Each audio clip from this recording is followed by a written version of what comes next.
दोस्तों, खरमास के बाद बिहार में नीतीश कुमार बड़ा खेल करने वाले हैं। बीजेपी को लगा था कि वो नीतीश कुमार के खिलाफ नैरेटिव चलाकर उन्हें दबा लेगी, लेकिन नीतीश कुमार ने 74 साल की उम्र में ये बता दिया है कि आखिर इतने लंबे वक्त से वो बिहार के राजनीति के केंद्र में क्यों हैं। बीजेपी ने पहले नीतीश कुमार से सारे विभाग छीन लिए, जरूरी विभाग सारे छीन लिए। गृह विभाग की अगर हम बात कर लें, इसके अलावा भी जो जरूरी विभाग हैं वो नीतीश कुमार से छीन लिए जाते हैं। बीजेपी के मंत्रियों की संख्या मंत्रिमंडल में ज्यादा हो जाती है और यहां तक कि मौजूदा वक्त में विधायकों की संख्या भी ज्यादा है और इसी वजह से बीजेपी लगातार नीतीश कुमार को पर प्रेशर बना रही है, उनसे अपनी बात मनवाने की कोशिश कर रही है।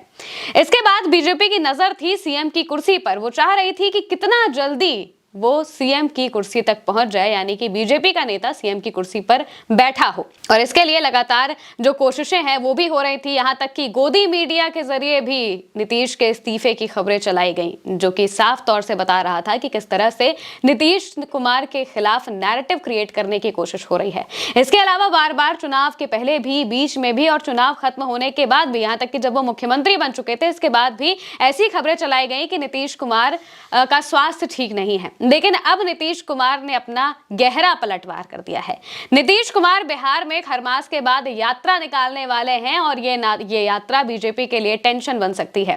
नीतीश कुमार यात्रा निकालेंगे तो ये कोई आम यात्रा नहीं होगी, बल्कि वो इस यात्रा में जन जन तक पहुंचेंगे, बिहार की जनता तक पहुंचेंगे और उनसे सवाल जवाब करेंगे, उनसे पूछेंगे कि भाई आप तक हमारी योजना पहुंच रही है कि नहीं पहुंच रही है। जाहिर सी बात है कि मौजूदा वक्त में बीजेपी के मंत्रियों की संख्या बिहार के मंत्रिमंडल में ज्यादा है।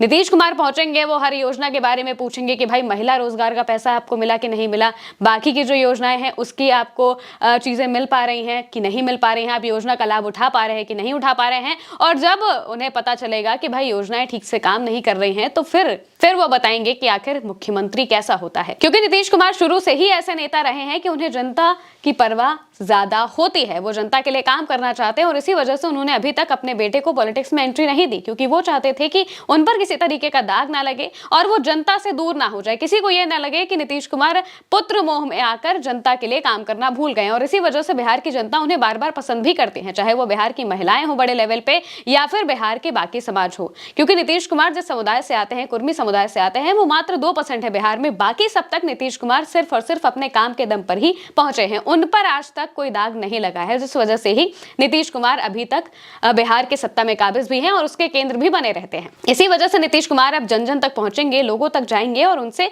एक एक योजना का फीडबैक लेंगे और जहां भी गड़बड़ी दिखी तो वो सीधे उस मंत्री को खड़ा करेंगे और फिर बताएंगे, उनसे सवाल जवाब करेंगे, पूछेंगे कि भाई अभी तक योजना घर घर तक क्यों नहीं पहुंची है, जब सारी चीजें ठीक से चलनी चाहिए तो क्यों नहीं चल रही हैं। इसी वजह से बीजेपी की टेंशन बढ़ने वाली है।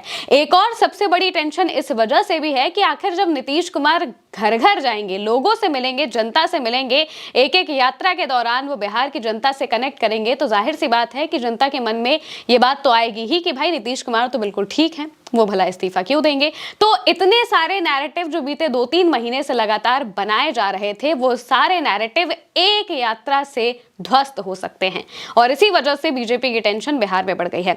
यात्रा को लेकर क्या जानकारियां सामने आई हैं वो भी हम आपको बता देते हैं। दरअसल इस यात्रा के बारे में जो अभी तक की जानकारियां हैं उससे यही पता चला है कि मौसम ठीक होने के तुरंत बाद यात्रा शुरू कर दी जाएगी, जिससे कि अभी क्योंकि ठंड का मौसम है तो हेलीकॉप्टर उड़ाने में दिक्कतें हो सकती हैं और इसी वजह से जैसे ही मौसम ठीक होगा तो कार्यक्रम के बारे में योजना बनाई जाएगी। पिछले साल में घोषित योजनाओं के काम को भी देखा जाएगा और जिन योजनाओं की मुख्यमंत्री ने अपनी प्रगति यात्रा के दौरान घोषणा की थी उसके लिए राशि की मंजूरी कैबिनेट से लगातार होती रही है। इनमें सड़क, बिजली व सिंचाई से जुड़ी परियोजनाएं मुख्य रूप से शामिल हैं। इन सारी योजनाओं को लेकर उनसे जाहिर सी बात है कि सारे फीडबैक लिए जाएंगे, लोगों तक पहुंचा जाएगा और जाना जाएगा कि ये सारी योजनाएं ठीक तरीके से पहुंची हैं कि नहीं पहुंची हैं।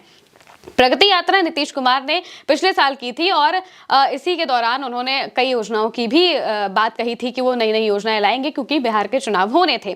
और अब वो इस अपनी नई यात्रा के तहत इस चीज़ को देखेंगे कि जिन जिन योजनाओं की उन्होंने बात कही थी वो योजनाएं लोगों तक पहुंची हैं कि नहीं हुई हैं, बिहार की जनता तक पहुंची हैं कि नहीं पहुंची है। इसके पहले मुख्यमंत्री ने 23 दिसंबर 2024 से 30 जनवरी 2025 तक ये यात्रा निकाली थी। आमतौर पर नीतीश कुमार ऐसे ही वक्त पर यात्राएं निकालते हैं, जिससे कि अगर आप देखेंगे तो पिछले साल भी उन्होंने दिसंबर जनवरी के बीच में यात्रा निकाली थी और अब खरमास के बाद कहा जा रहा है कि वो यात्रा शुरू करेंगे। जैसे ही मौसम ठीक होगा तो यात्रा का पूरा जो शेड्यूल है वो तैयार किया जाएगा। ये भी कहा जा रहा है कि 3 पार्ट में इस यात्रा को किया जाएगा, कि यानी अलग अलग पार्ट में, और इस बीच में बजट सत्र भी आ सकता है। तो बजट सत्र जब आ जाएगा तो उस बीच यात्रा थोड़ी रुकेगी और इसके बाद फिर से शुरू हो सकती है। यानी कि बहुत लंबी यात्रा होने वाली है, जिसमें पूरे बिहार को मुख्यमंत्री नीतीश कुमार कवर करने की कोशिश करेंगे और लोगों तक जाकर एक एक चीज को देखेंगे कि आखिर जो उनकी जरूरी योजनाएं हैं वो लोगों तक पहुंची है कि नहीं पहुंची है।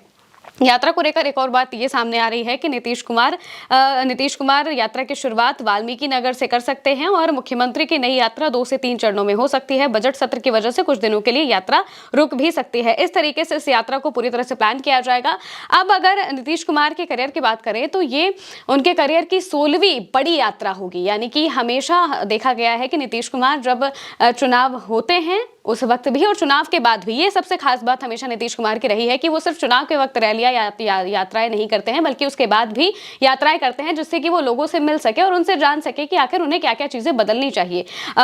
इससे पहले जो उनकी यात्राएं हुई हैं, करीब 15 यात्राएं हो चुकी हैं। इनमें तमाम यात्राएं थी, जैसे विकास यात्रा, न्याय यात्रा, धन्यवाद यात्रा, प्रवास यात्रा, विश्वास यात्रा, सेवा यात्रा, इस तरीके की करीब 15 यात्राएं थी जो उन्होंने निकाली थी। आखिरी यात्रा उनकी प्रगति यात्रा थी और अब ये जो नई यात्रा है जो कि खरमास के बाद निकाली जाएगी, इसके बारे में भी जानकारियां बहुत जल्द सामने आ जाएंगी कि आखिर इसका नाम क्या रखा जाएगा और नीतीश कुमार किस तरीके से इस पूरी यात्रा में शामिल होंगे।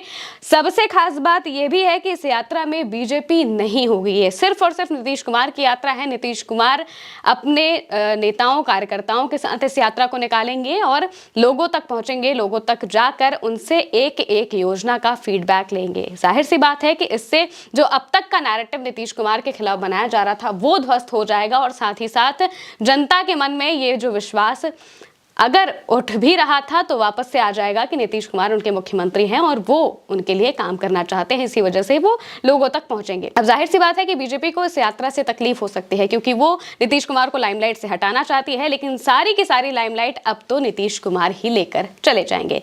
बहुत जल्द यात्रा की शुरुआत होगी, इसके बारे में जो भी खबरें सामने आएगी हम आप तक जरूर पहुंचाएंगे। फिलहाल के लिए मेरे साथ इस खबर में इतना ही। आप देखते रहिए उल्टा चश्मा यूसी।